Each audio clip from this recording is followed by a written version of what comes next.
வாழ்க வையகம், வாழ்க வளத்துடன் உலகெங்கும் இருக்கும் நமது யூடியூப் குடும்பத்தினருக்கு டாக்டர் டிவைன் தினேஷன் அன்பான வணக்கங்கள்.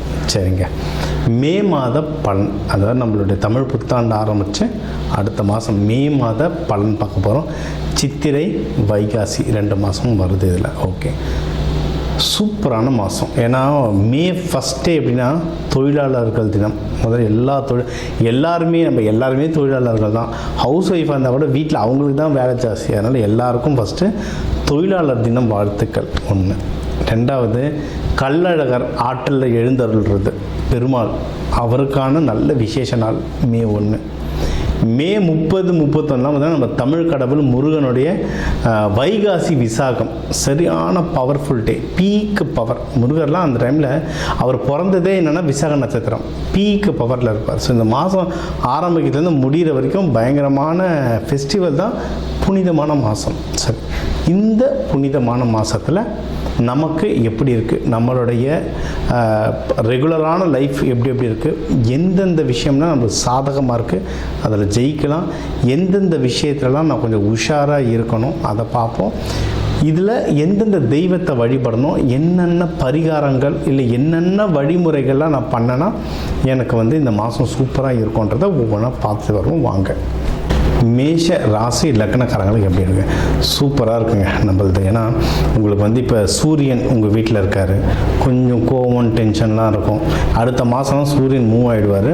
அடுத்த மாதம் உங்கள் 2ஆம் வீட்டெல்லாம் சூரியன் புதன்லாம் இருக்குது. சூரியன் புதன்னாவே புத்த ஆதித்ய யோக் அப்படின்னு சொல்லுவாங்க. அப்போனா நம்ம யோசிக்கிற விஷயங்கள் கொஞ்சம் தெளிவாக யோசிப்போம். இப்போ 2ஆம் வீட்டில் உங்களுக்கு இருக்குன்னா பணம் சம்பந்தமாக, குடும்பம் சம்பந்தமாலாம் கொஞ்சம் தெளிவாக யோசிப்பீங்க. தெளிவாக யோசித்து ஸ்கெட்சு போட்டு பண்ணுவீங்க. இது ஒன்று. 3ஆம் வீட்டிலலாம் குரு சுக்கிரன் இருக்காங்க. குரு சுக்கிரனும் நல்ல யோகத்தை தரும். சரிங்களா?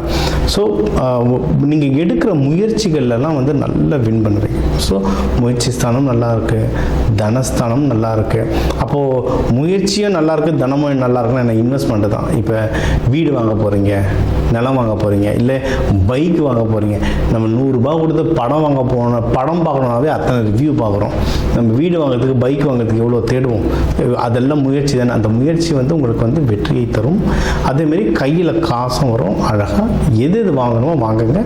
இப்போ இருக்க காலகட்டத்துக்கு எதில் பணம் போட்டால் வளரும்ன்றதை செக் பண்ணிவிட்டு, ஜோதிடத்தில் செக் பண்ணிவிட்டு நீங்கள் வாங்கினீங்கன்னா ஜெயிக்கிறது பல மடங்கு உறுதி இது. ஸோ பணம் விஷயம்லாம் சூப்பராக இருக்குது. அடுத்து நல்ல வேலை கிடச்சிருச்சு, நல்ல வீடு வாங்குகிறேன், அடுத்து இந்த கல்யாணம் தான். கல்யாணத்துக்கும் டைம் சூப்பராக இருக்குது. நம்ம போன வருஷமே சொல்லியிருந்தோம், மேஷத்துக்கெலாம் கல்யாணத்துக்கு ரொம்ப நல்லா இருக்குது. நிறைய மேஷக்காரங்க கல்யாணம் நடந்துச்சு. நம்மளது பார்த்தே நிறைய கிளைண்ட்ஸுக்கு நடந்துச்சு. இன்கேஸ் யாராவது மிஸ் பண்ணிட்டீங்கன்னா இந்த வருஷம் கல்யாணம் பண்ணிவிடுங்க. கல்யாணத்துக்கு யோகம் இன்னமும் சூப்பராகவே இருக்குது. ஒன்று. இன்னொன்று, யாராவது ஏற்கனவே லவ் பண்ணிட்டு இருந்தீங்கன்னா அதையும் கல்யாணத்தை மாற்றிடுங்க. இப்போ இது மேஷக்காரங்களை விட மேஷக்காரங்களை லவ் பண்ணுறவங்களுக்கு இதில் மெயினாக சொல்லணும். ஏன்னா ரொம்ப கோவக்காரங்க, அடிக்கடி கோச்சின்னு போயிடுவாங்க. இவங்கெல்லாம் கல்யாணம் அந்த கால் கட்டுன்றது மெயினாக மேஷத்துக்கு தான் வேணும். அதுவும் மேஷம்லாம் லக்கிங்க. உண்மையை சொல்ல போனால் மேஷம் லக்கி. ஏன்னா காலபுருஷத்துக்கு ஃபஸ்ட்டு அவங்க அப்படியே 7 யாருன்றத சுக்கிரன் துலாம் வரும். அதனால் இவங்க கோவக்காரங்களாக இருப்பாங்க, இவங்களுக்கு வரவங்க பார்த்தா ரொம்ப அமைதியாக இருப்பாங்க. சரிங்களா? அதனால் சீக்கிரம் கல்யாணம் பண்ணுறது மேஷத்துக்கு சந்தோஷம். ஏன்னா உங்களை வழி நடத்த ஒரு ஆள் வேணும், அது கண்டிப்பாக கிடைக்கும். ஸோ லவ்லாம் பண்ணிங்கன்னா சீக்கிரம் கல்யாணம் பண்ணிக்கோங்க. இது ஒன்று. அடுத்து இந்த கல்யாணம், லவ் இதுக்கெல்லாம் நல்ல செலவும் ஆகும். அந்த உதவிகள், பொருள் உதவிகள்லாம் உங்களுக்கு நல்லாவே வரும். அதாவது உங்களுக்கு வர காலகட்டங்கள்லாம் எப்படின்னா, நீங்கள் வெளியே ஏதாவது காசு கொடுத்துருந்தீங்க அதெல்லாம் உங்களுக்கு திரும்பி வர நேரம். ஏன்னா மேஷம் நல்லா ஹெல்ப் பண்ணுவாங்க. யாராவது கஷ்டம்னு சொன்னால் அவங்ககிட்ட பணம் இருந்தால் பணம் கொடுப்பாங்க, இல்லை உழைப்பு கொடுப்பாங்க. ஏதோ ஒரு விதத்தில் அவங்க கொடுத்து ஹெல்ப் பண்ணுவாங்க. அது சில டைம் அவங்களுக்கு வரும், சில டைம் வராது. இப்போ இருக்கிற காலகட்டம் எப்படின்னா திரும்பி வரும். ட்ரை பண்ணுங்கள். இந்த மாதம் மட்டும் இல்லை, இதுக்கப்புறம் வர மாதங்கள் எல்லாமே அது இப்போவே ஆரம்பிச்சிடும். நீங்கள் வெளியே எதனா கடன் கொடுத்துருக்கீங்க, வாங்கணும், இல்லை உங்கள் சொத்து வாங்கணும். முக்கியமாக உங்கள் ஹஸ்பண்டு ஒய்ஃப், உங்களுடைய துணைவி இல்லை துணைவியார், அவங்க சைட்லேருந்து எதனா பணம் வரணும், சொத்துக்கள் வரணும், அதெல்லாம் இப்போ ட்ரை பண்ணலாம். வரத்துக்கு அதிகமான வாய்ப்புகள் இருக்குது. தாராளமாக ட்ரை பண்ணுங்க. சரியா? இன்னொன்று, நீங்கள் யாராவது தொழில் செய்கிறீங்க, பிஸ்னஸ் பண்ணுறீங்கனாலும் பிஸ்னஸும் நல்லா வரும், நல்ல ப்ராஃபிட் வரும். சரிங்களா? ப்ராஃபிட் வரலன்னா உங்கள் ஜாதகத்தை பார்த்து செக் பண்ணுங்கள். அது ராகு பகவான் இருக்கிறதுனால சில டைம் ப்ராஃபிட் வராமல் இருக்கும்னு சொல்லுவாங்க. ஒன்றும் இல்லைங்க, சில தாந்திரிக பரிகாரங்கள்லாம் இருக்குது. கருப்பு உளுந்துலாம் கையில் வச்சுக்கோங்க. இல்லை வாரத்துக்கு ஒரு 2 தடவை கருப்பு உளுந்து வந்து தோசையிலையோ இட்லியோ ஏதோ ஒரு விதத்தில் கருப்பு உளுந்து உங்கள் வயிற்றுல போகணும். அது போக போக ராகு பகவான் நல்ல பேலன்ஸ் ஆகும். ஒன்று தெய்வமாக பார்க்கலாம், இன்னொன்று கிரகமாக பார்க்கலாம். கிரகமாக பார்த்தீங்கன்னா அந்த சில வீட்டிலையே நம்ம கிச்சன்லேயே நிறைய தானியங்கள் இருக்குது. அதை கரெக்டாக யூஸ் பண்ணாலும் அந்த கிரகங்கள் நல்ல பேலன்ஸ் ஆகும். அது ராகு பகவானுக்கு கருப்புலேருந்து சாப்பிட்டுட்டு வாங்க, லைஃப் வந்து சிறக்கும். நீங்கள் வந்து எதில் உஷாராக இருக்கணும் அப்படின்னா, வேலைக்கு போகிறவங்க கொஞ்சம் உஷாராக இருக்கும். ஏன்னா அதை சொன்ன மேஷத்துக்கு வந்து நம்ம பஞ்சாயத்தில் மாற்றத்தை விட ஊருக்காக போய் நின்று பஞ்சாயத்தில் மாற்றது தான் ஜாஸ்தி. ஊரில் இருக்கவங்களுக்கு மச்சான் இங்கே வாடா பிரச்சனைனா நம்ம டபக்குன்னு ஓடிடுவோம். சம்மந்தமே இல்லாதவங்க கூப்பிட்டா கூட அவங்களுக்குன்னு போய் ஓடுவோம். அதில் தான் பிரச்சனை மாட்டுறீங்க. இப்போ வந்து நம்ம வீரத்தை காட்டுற நேரம் கிடையாது. அதுவும் முக்கியமாக வேலை செய்கிற இடத்துல வீரத்தை காட்டுற நேரம் கிடையாது. அமைதியாக இருங்க. நம்ம வந்து சாதிக்கிற நேரம். எவ்வளோ அமைதியாக இருக்கீங்களோ அவ்வளவோ நீங்கள் வந்து வேலை செய்கிற இடத்துல ஜெயிச்சுட்டு வரலாம். அதேமாரி குடும்பத்துலேயும் அதேமாதிரி தான். பசங்கக்கிட்டேயும் சில பேர்லாம் மேஷம் வந்து பாசம் எவ்வளவு காட்டுறாங்களோ அவ்வளவும் அடிக்கவும் செய்வாங்க குழந்தைங்க. சில பேர் வீட்டிலலாம் அப்பா வந்து பெல்ட், இப்போ யாரும் அடிக்கிறது இல்லை. நாங்களாம் பெல்ட்டு சீப்பு எல்லாத்துலேயுமே அடி வாங்கியிருக்கோம். நல்லா அடிப்பாங்க. கொஞ்ச நேரம் பொறுத்து ஐஸ்கிரீமாக வாங்கி தருவாங்க. அதெல்லாம் பக்கா மேஷம். சரிங்களா? அதனால் இந்த குழந்தைங்க கிட்ட இப்போ டென்ஷன் ஆச்சுன்னா நீங்கள் பொறுமையாக வெளியே போயிட்டு அங்கே உக்காந்துட்டு டீ சாப்பிட்டுட்டோ ஏதாவது ரிலாக்ஸ் பண்ணிட்டு வாங்க. குழந்தைங்க கிட்ட கோவத்தை காட்டாதீங்க. நீங்கள் பொறுமையாக இருக்க ஆஃபீஸு வீடு ரெண்டுத்துலேயுமே சந்தோஷம் வந்து ரொம்பவே ஜாஸ்தியாகுங்க. சரிங்களா? இதுக்கு வந்து நீங்கள் வந்து மெயினாக தவம் யோகா பண்ண நல்லது. நம்ம மேஷம் அவ்வளோ சீக்கிரம் உட்கார மாட்டோம். தவம் பண்ணுறதுலாம் 5 நிமிஷத்துக்கு மேலே ஒரு இடம் உட்கார மாட்டோம். ஆக்டிவிட்டி பண்ணுங்க. இப்போ அதை சொன்னேன். இப்போ முருகன் கோயிலில் நிறைய பேர் கேட்பாங்க, முருகன் வந்து பால் குடம் எடுக்க சொன்னாரா, வேல் குத்த சொன்னாரான்லாம் கேட்பாங்க. என்னென்னா எல்லா ராசிக்காரங்களும் வருவாங்க முருகன் கோயிலுக்கு. எல்லாரையும் பஜனை பாட சொன்னால் பாட மாட்டாங்க. சில பேருக்கு மிதுன ராசியாக இருந்தால் பஜனை பாட பிடிக்கும், கும்பராசியாக இருந்து தவம் பண்ண பிடிக்கும். மேஷத்துக்குலாம் எப்படின்னா பால் குடம் தூக்குறது, பாத யாத்திரை போகிறது, வேல் குத்துறது, ஆக்டிவிட்டி. அவங்களுக்கு எனர்ஜி ஜாஸ்தியாக இருக்கும். உடம்புல வந்து எனர்ஜி, ஏதாவது ஆக்டிவிட்டி பண்ணணுன்றது எனர்ஜி ஜாஸ்தியாக இருக்கும். ஸோ நீங்கள் வந்து மலை ஏறுங்க. மலை மேலே இருக்கும்போது குண்டு இருக்கும் இடமெல்லாம் குமரன் இருப்பார். எங்கெங்கெல்லாம் மலை மேலே இருக்கும் பாத யாத்திரையை நடங்க, மலை மேலே ஏறுங்க.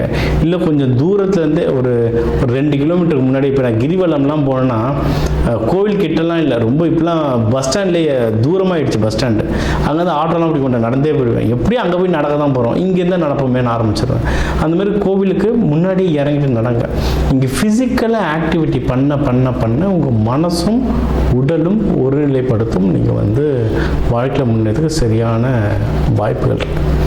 தெய்வ வழிபாடு அப்படின்னு கேட்டிங்கன்னா முருகர் தான். முருகர், வள்ளி தேவானி, இவங்க துர்க்கை அம்மன் இருக்காங்க. செவ்வாய்க்கிழமை செவ்வாய் வருட தீபம் போட்டு அரளிப்பூ கொடுத்து தீபம் போட்டு வேண்டிட்டு வாங்க. வைகாசி விசாகம் வருது.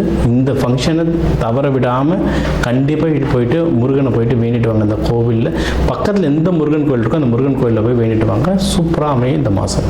ஸோ இப்போ வந்து உங்கள் ராசிக்கு வந்து முக்கியமான தகவல் எல்லாமே பார்த்தோம். என்னென்ன ஓவராலாக எப்படி இருக்கும், பணம் எப்படி வரும், கடன் வாங்கலாமா வாங்கக்கூடாதா, வேலையில் முன்னேற்றம் எப்படி இருக்கும், தொழில் முன்னேற்றம் எப்படி இருக்கும், யாருக்கு கல்யாணம் நடக்கும் நடக்காது, என்ன பண்ணால் கல்யாணம் நடக்கும், மகப்பேறு பற்றி, உடல்நிலை, இந்த கோர்ட்டு கேஸு, சண்டை சச்சரவு, எல்லாம் ஒரு வாழ்க்கையில் வர முக்கியமான பிரச்சனைகள், முக்கியமான விஷயங்கள் எல்லாத்தையும் பார்த்துட்டோம். இப்போ நம்ம உலகத்தில் பார்த்திங்கன்னா 12 கோடி தமிழர்களாவது இருப்பாங்க.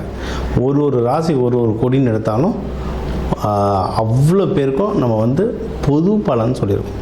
கைரேகை மாதிரி ஒவ்வொருத்தருக்கும் அவங்களுடைய சார்ட் ஜோதிடம் வந்து அவங்களுக்கு மாறும். சரிங்களா? இப்போ நம்ம பொது பலன் சொல்லியிருக்கோம். இதில் உங்களுக்கு எது மேட்ச் ஆகுதோ, இல்லைன்னா உங்களுக்கு வந்து வீட்டில் ஒரு முக்கியமான விஷயம், சார் கல்யாணம் நடக்க போகுது, இல்லை இப்போ நிறைய பேர் இந்த ஐவிக்கு வருவாங்க. ஐவி டெஸ்டிங்க்கு நாங்கள் எப்போ டாக்டரை பார்க்கலாம், எந்த நேரத்தில் பண்ணிக்கிட்டால் நல்லதுன்ட்டு அந்த மருத்துவ ஜோதிடம் பார்க்க வருவாங்க. இந்த மாதிரி முக்கியமான விஷயங்கள் ஏதோ இருக்குது, வீடு வாங்க போகிறேன், டிராக்டர் வாங்க போகிறேன், அந்த மாதிரி முக்கியமான விஷயம் இருக்குன்னா என் நம்பர் இருக்குது, கன்சல்ட்டிங் எடுத்துக்கோங்க. அதை வந்து கிளியராக பார்த்து சொல்லலாம். இப்போ இது கூடவே நம்ம வந்து நடுவில் நிறைய ராசிகளுக்கு இப்படி சொன்னோம், தெய்வ வழிபாடும் ஒன்று, கூடவே நம்ம சில தானியங்கள் சொன்னோம். இந்த ராசிக்காரங்க இந்த தானியம் கையில் வச்சுக்கோங்க, அது ஒரு பவர் ஏறும்னு. அதே மாதிரி நம்ம வாழ்க்கையில் வர சில பிரச்சனைகளுக்கு ஏற்ற மாதிரி தானியங்கள் இருக்குது. சரி, நூற்றுக்கணக்கான தானியங்கள் இருக்குங்க. நம்ம வீட்டில் இருக்க சமையல் அறையில் இருக்கிற தானியத்தை எடுத்து ஒழுங்காக யூஸ் பண்ணாலே வாழ்க்கையில் நிறைய பிரச்சனை நம்மளுக்கு சால்வ் ஆகும். சரிங்களா? பண்ண மாட்டோம், அவ்வளோதான் ஒன்று. இப்போ சனி பயிற்சிக்கெலாம் நீங்கள் வந்து நல்லெண்ணெய் தேய்ச்சி குளிக்கிறது அவ்வளோ ஒரு, இப்போ நல்லெண்ணெய் தேய்ச்சி குளிக்கிறதுனா ஏதாவது கோவிலுக்கு பஸ் ஏறி போகணுமா, யாருக்காவது ஹோமத்துக்கு காசு கொடுக்கணுமா? இல்லை, வீட்டில் நல்லெண்ணெய் எப்படியும் இருக்கும். எல்லா தமிழர்கள் வீட்லேயும் எப்படியும் நல்லெண்ணெய் இருக்கும். அது தேய்ச்சி குளிக்கிறதுல என்ன ஆக போகுது? இந்த மாதிரி சிம்பிளான பரிகாரங்கள் நிறைய இருக்குது. தேவைப்படுறவங்க என்னுடைய நம்பரை காண்டாக்ட் பண்ணிக்கலாம். ஜோதிடம், வாஸ்து, நியூமராலஜி, மலர் மருத்துவம், இது சம்மந்தமாக எந்த கேள்விகள் இருந்தாலும் தாராளமாக எனக்கு கேட்கலாம். உங்கள் எல்லாருக்குமே இந்த மே மாதம் அந்த மீனாட்சி சுந்தரேஸ்வரர் அருளால் எல்லாமே நல்லபடியாக நடக்க டாக்டர் டிவைன் தினேஷன் அன்பான வணக்கங்கள். வாழ்க வளத்துடன்.